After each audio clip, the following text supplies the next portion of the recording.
Industry നോക്കുകയാണെങ്കിൽ 2 ചന്തു ഉണ്ടല്ലോ. സലീം കുമാർ ഏട്ടൻ്റെ മോനുണ്ട്, ചന്തു സലീം കുമാർ ഉണ്ട്, ചേട്ടൻ്റെ പേരുണ്ട്. അപ്പോൾ എന്നാലും നമ്മൾ ഫുൾ നെയിം പറയില്ലല്ലോ, ചന്തു ചന്തു എന്നായിരിക്കും പറയുന്നത്. അപ്പോൾ എപ്പോഴെങ്കിലും ഇങ്ങനെ മാറി കോൾ വരുമോ, അല്ലെങ്കിൽ മാറി വന്നിട്ടുണ്ടോ? കോളും മെസ്സേജ് വന്ന് ഡിലീറ്റ് ആയി പോയിട്ടൊക്കെയാണ്. ആണോ?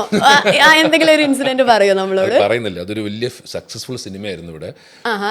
വളരെ കോടിക്കണക്കിന് രൂപ കൊയ്തൊരു സിനിമയായിരുന്നു. അപ്പോൾ ഞാൻ പറയട്ടെ സിനിമ വേണ്ട എനിക്ക് കോൾ വന്നിട്ട് മെസ്സേജ് വന്നു, എനിക്ക് ഇന്ന് കാണാൻ പറ്റും. I was so excited.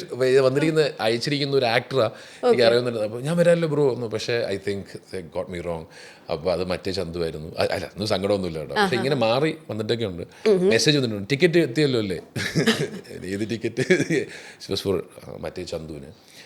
പക്ഷേ ഐ റിയലി തോട്ട് എനിക്ക് ഒരേ ഒരു ചന്തു എന്നുള്ളത് വിചാരിച്ചു. എൻ്റെ പേര് അത്ര എനിക്ക് ഇഷ്ടമല്ലാത്തൊരു പേരാണ് എൻ്റെ എന്ന് എപ്പോഴും ഞാൻ പറയും. എനിക്കൊരു എൻ്റെ അച്ഛൻ മമ്മൂക്ക ഭയങ്കര ഇഷ്ടമുള്ളൊരു നടൻ, ആസ് എൻ ആക്ടർ മമ്മൂക്കയെ ഭയങ്കര ഇഷ്ടമുള്ള ആളാണ്.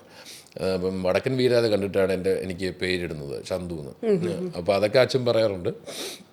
എന്നാലും എനിക്ക് ഇതൊരു ആക്ടറിനെ പറ്റിയ പേരാണെന്നൊക്കെ എനിക്ക് പലപ്പോഴും തോന്നിയിട്ടുണ്ട്.